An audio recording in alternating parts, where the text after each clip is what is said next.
Aujourd'hui, je vous emmène avec moi pour réaliser le gâteau au chocolat, la patate de Louis. Alors, c'est dans le livre de recettes qu'on peut trouver donc sur Amazon, le livre recettes papier, le premier.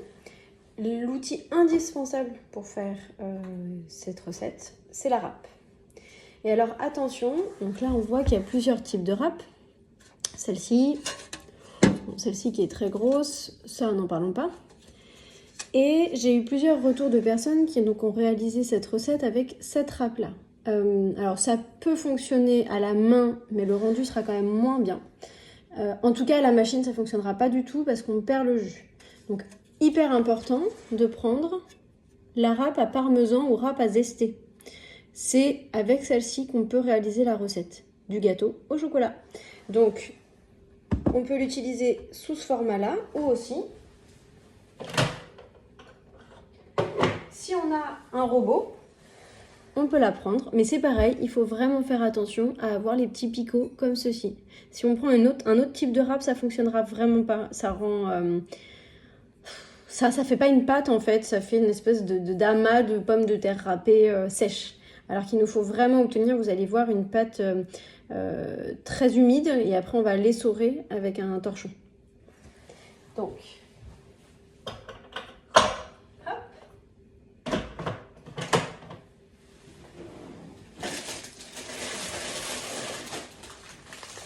Tadam! Les patates que je préfère utiliser pour mes recettes, c'est les patates spéciales frites.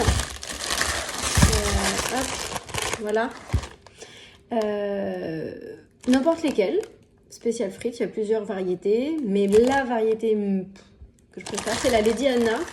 On la trouve sous ce format-là au Monoprix, en tout cas dans notre ville, je sais que c'est pas partout. Ça dépend des producteurs locaux, ça dépend de plein de choses, mais en tout cas, les variétés spéciales frites, et si possible, la Lady Anna. Donc c'est parti.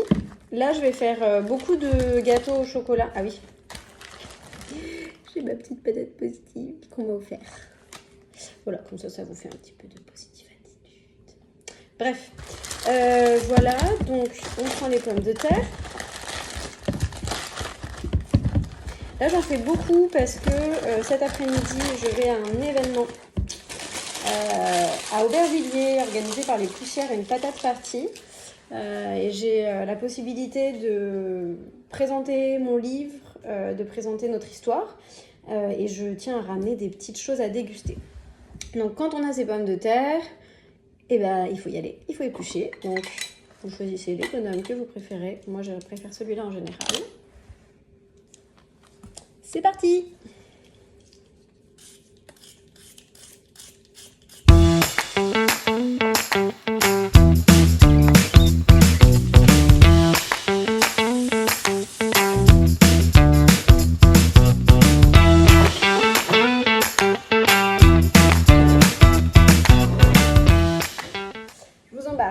Dans l'autre partie de ma cuisine. Enfin, elle n'est pas plus grande que ça, hein. C'est juste qu'on ne voit pas forcément le robot en fonction de l'endroit où on se trouve. Désolée si je vous donne un petit peu le tournis. Tac. Donc, petit rappel, il faut cette râpe-là. La râpe à parmesan.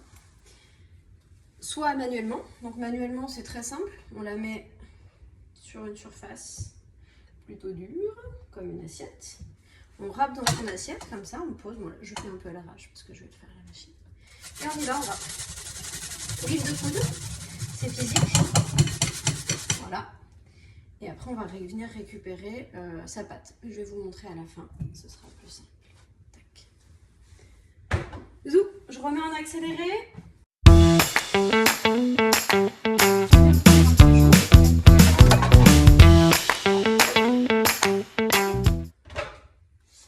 Sur une assiette creuse. Vous voyez par exemple là j'ai une assiette creuse. Je pose. Je viens récupérer la pâte qui est en vrac en plus. Et donc là vous allez voir, je vais vous montrer ce que j'ai obtenu. Donc il y a tous ces bouts là qu'on peut garder ensuite pour les faire cuire par exemple à la poêle ou des choses comme ça. On obtient ça. Vous voyez, il y a beaucoup de rendu de jus et quelque chose de très fin. voyez? Donc on va venir mettre ça là-dedans. Et ensuite, on va essorer. Donc je vais déjà faire une première partie. Donc là, j'en ai fait beaucoup. Pour faire un gâteau au chocolat, on peut faire moins évidemment.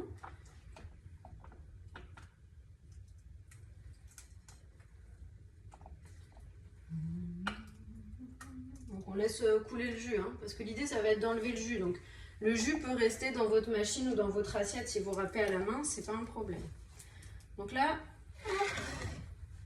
j'ai quand même une belle quantité. Tout simplement, on vient prendre comme ça et on essore. Et alors on y va, hein, l'idée c'est vraiment de rendre 98% du jus. Hein.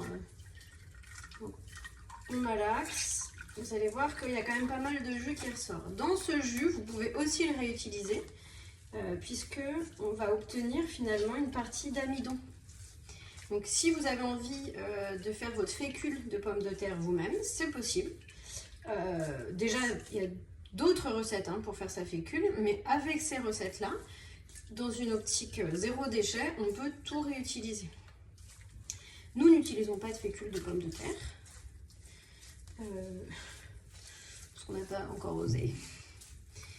Parce qu'un aliment qui passe sous une forme ne passe pas forcément sous une autre. Normalement, il ne devrait pas y avoir de souci vu la quantité qu'on mange.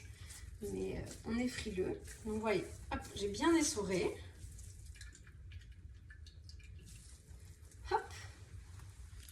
Je vous ramène avec moi ici. Donc ça, je n'en ai pas besoin. Ça non plus. Et voyez, hop, on va obtenir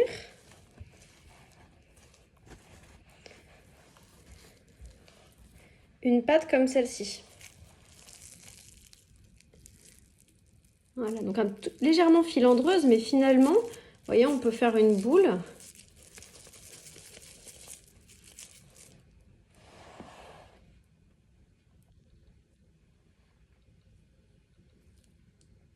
Voilà, je ne sais pas si vous voyez bien.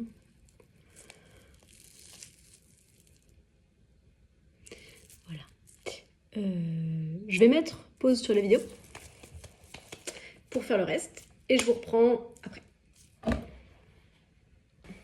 Puisque c'est un gâteau au chocolat. Alors sachez qu'avec cette pâte, si vous n'avez pas la possibilité de manger du chocolat, vous pouvez la mettre dans un petit moule, par exemple un moule à muffins, avec 2-3 fruits dedans. Si vous avez des fruits, ça vous fera un muffin aux fruits. Cette recette est adaptable en fonction des régimes alimentaires comme l'ensemble des recettes, à condition de pouvoir manger de la patate. Et là, il reste un petit bout comme ça. Hop. Donc, pardon, je me trompe. Choup, ça on va le garder à côté. Donc on prend un chocolat pâtissier quel qu'il soit. Nous on a du chocolat à la fourche parce qu'il a l'avantage d'être sans rien d'autre que du chocolat et du sucre à la rigueur. Et encore ça dépend les références. Puisqu'il y a beaucoup de chocolats qui vont contenir des PLV, de la léchitine de soja, de la vanille. Même ceux qui n'ont ni léchitine, ni soja, ni PLV, ni rien, auront de la vanille et notre fils est allergique à la vanille. Voilà, donc ça on peut le faire fondre soit au bain-marie, soit au micro-ondes, chacun ses techniques. Moi, je fais au micro-ondes. Et je profite du chocolat qui est en train de fondre pour vous montrer. Donc là, c'est les petits pains au chocolat qui sont dans le 2e tome, dans le livre en format e-book, en format qui n'existe pas en format papier, vous voyez. Donc là, il date d'hier après-midi et on peut tout à fait le garder pour le lendemain. Je dirais que là, il est beaucoup moins croustillant, donc on peut le faire réchauffer. Mais passer 24 heures, je trouve que ça se garde pas forcément, enfin voilà. Après, si on en fait la bonne quantité, vous voyez, quand on vient de le faire cuire, l'intérieur est beaucoup plus fondant et là, on a vraiment un aspect mi. Voilà, je ne sais pas si vous voyez. Tac. Et là, donc, il y a l'aspect croûte. Et tout ça, c'est fait avec de la patate et du chocolat. J'ai pas mis d'huile, j'ai rien mis au four. Comme quoi, c'est assez magique ce qu'on peut faire avec la pomme de terre. Alors, donc chocolat fondu, la pâte.